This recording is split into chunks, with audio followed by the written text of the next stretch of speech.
இவர்களுடன் ஒருபோதும் நட்பில் இருக்காதீர்கள். நம்முடன் இருக்கும்போது நாம் மகிழ்ச்சியாக உணர்ந்தால் நாம் யாருடன் இருந்தாலும் மகிழ்ச்சியாக இருக்கலாம். நம்மை நாமே கையாள்வதுதான் கடினம். அதை கற்றுக்கொண்டால் நாம் எப்போதும் மகிழ்ச்சியாக இருக்கலாம்.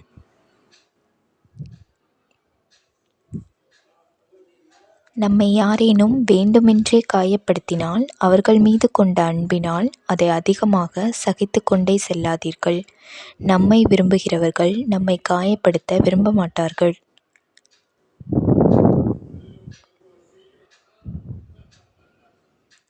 மகிழ்ச்சியான மனநிலையை உருவாக்குவது கடினமானதல்ல, ரொம்ப சுலபமானதுதான்.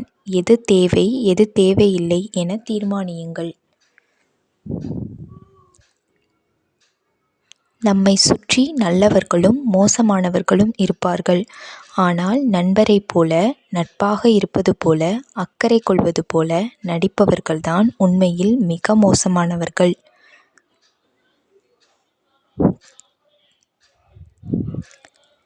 நம்மையும் நம்மை சுற்றி இருப்பவர்களைப் பற்றியும் புரிந்து கொள்ளவும் உண்மை முகங்களை அறிந்து கொள்ளவும் கடினமான சூழல்கள்தான் உதவி புரியும்.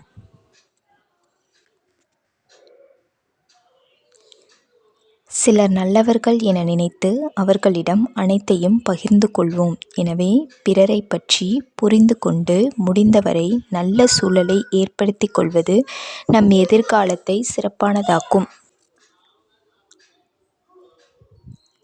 உங்களுக்கான அறிவுரைகளை யார் சிறப்பானதாக சொல்கிறார்களோ அவர்கள் அந்த விஷயங்களில் ஏற்கனவே பிரச்சனை குறித்த முன் அனுபவம் பெற்றிருப்பர். சிறந்த அறிவுரை எங்கு கிடைக்கிறதோ அங்கு அனுபவம் அதிகம் இருக்கும். சிறந்த அறிவுரைகளை கூறுபவர்களின் வார்த்தைகளை பிடித்து கொள்ளுங்கள். உங்களுக்கு ஏதாவது சில சூழ்நிலைகளில் உதவக்கூடும். வாழ்க்கையின் திருப்பு முனையாக கூட அது மாறலாம். மிக புத்திசாலிகள் அதிவேகமாக சிந்திக்கவும் செய்வார்கள். கடினமான சூழ்நிலைகளிலும் எளிமையான தீர்வுகளை கண்டறிவார்கள். உங்கள் சூழலில் எவரேனும் அப்படி இருந்தால் அவர்களிடம் சிறந்த ஐடியாக்கள் பெற முடியும். அவர்களுடன் நட்பில் இருங்கள்.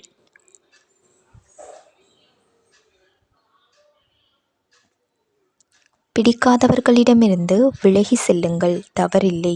உங்களுக்கு மன அழுத்தத்தை ஏற்படுத்தும் நபர்களை தள்ளி வையுங்கள். இது உங்கள் மனநிலைக்கும் வாழ்க்கைக்கும் நல்லது.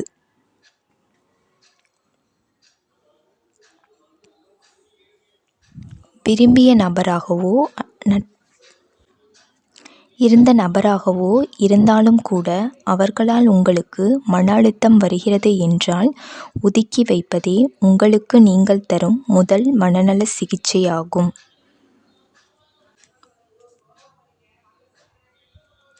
இந்த வீடியோ பிடித்திருந்தால் லைக் செய்யவும்.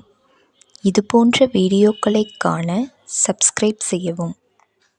நன்றி.